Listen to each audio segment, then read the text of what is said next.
Il est 7 heures du matin et Ouagadougou s'éveille dans le fracas. Plus de 3 millions d'habitants, des quartiers qui s'étendent à perte de vue. Ici, la moto n'est pas un luxe, c'est une nécessité. Les transports en commun peinent à couvrir les besoins d'une ville en hyper-croissance. C'est l'informel qui bouche les trous, taxi, mototaxi, et pour ceux qui n'entrent pas dans cette case, les sans-moto, les nouveaux arrivants, les femmes qui rentrent seules le soir, la mobilité reste une équation difficile à résoudre, une équation qui a un nom, l'insécurité. Nous avons décidé de satisfaire le besoin urbain au Burkina Faso et de déplacement parce qu'il y a l'insécurité aussi qui est là. Bon, la sécurité qu'on a voulu protéger, faciliter parce que les filles de nos jours qui sortent en moto à des heures tardives sont confrontées à des risques d'agression et autres. Maintenant, avec le rapido qui est en place, la personne commande dès sa maison, dès son salon, et le chauffeur vient devant sa porte. C'est cette réalité qu'a voulu changer Amadou Diandé, la quarantaine née dans les quartiers populaires de la ville. Son idée est d'une simplicité désarmante, offrir à n'importe quel habitant de Ouagadougou la possibilité d'être pris en charge à sa porte, conduit à destination, déposé chez lui. Depuis son téléphone, des véhicules identifiés, des chauffeurs formés et une promesse simple, on sait qui vous transporte et on sait où vous allez.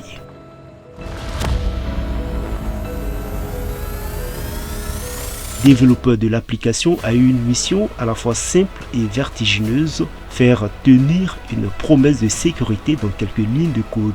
C'est une application qui permet de réserver un taxi ou de louer un véhicule en toute sérénité.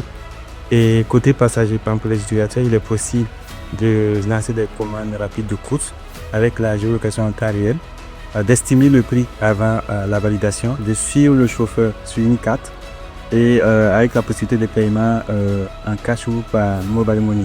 Codé pour Ouagadougou, c'est composé avec des réseaux capricieux, des usagers qui découvrent parfois le numérique en commandant le premier trajet.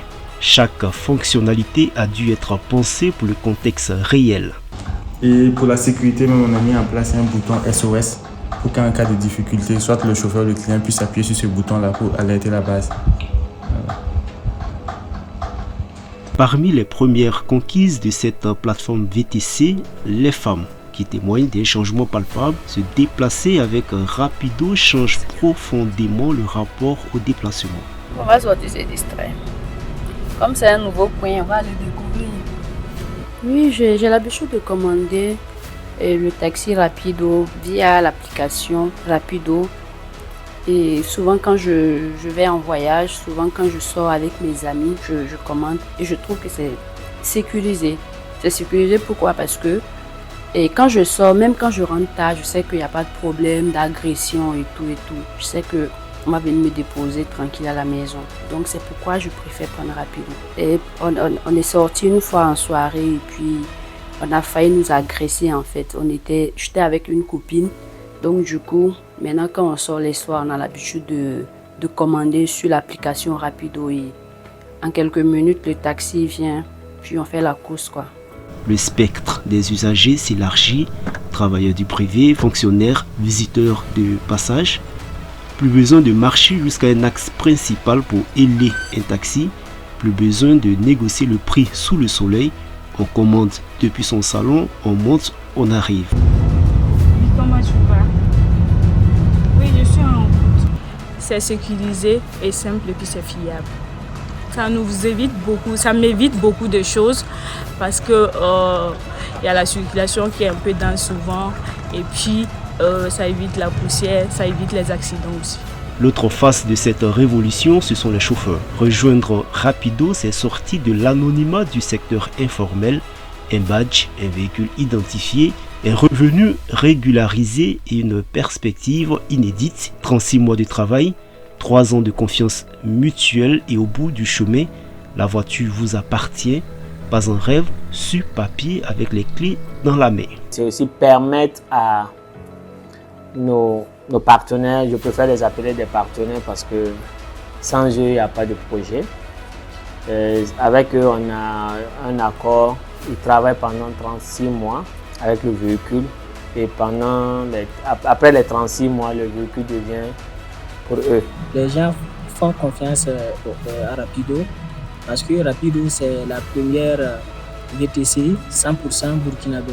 Dans la tête du fondateur, la carte du Burkina Faso est déjà annotée. Bobo Dioulasso, deuxième ville du pays, est clairement dans le viseur. Dans plusieurs villes en demande, parce que quand je fais une publication par rapport à Rapido, les gens rentrent en inbox et puis ils commentent.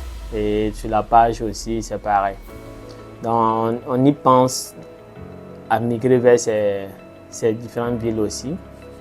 Mais pour l'instant, on veut d'abord vraiment satisfaire la demande de la ville de Ouagadougou. Ce soir, quelque part dans Ouagadougou, deux femmes sortent de chez elles, téléphone à la main. Elles n'enfourchent pas de moto, elles attendent 2 minutes et une voiture s'arrête devant elles. Elles montent. Ce geste banal sous d'autres cieux est ici le signe d'un changement. Rapido ne prétend pas révolutionner la ville du jour au lendemain, mais trajet après trajet, quartier après quartier, l'application dessine une autre façon d'habiter Ouagadougou où la mobilité ne serait plus l'apanage de ceux qui possèdent, mais un droit accessible à tous.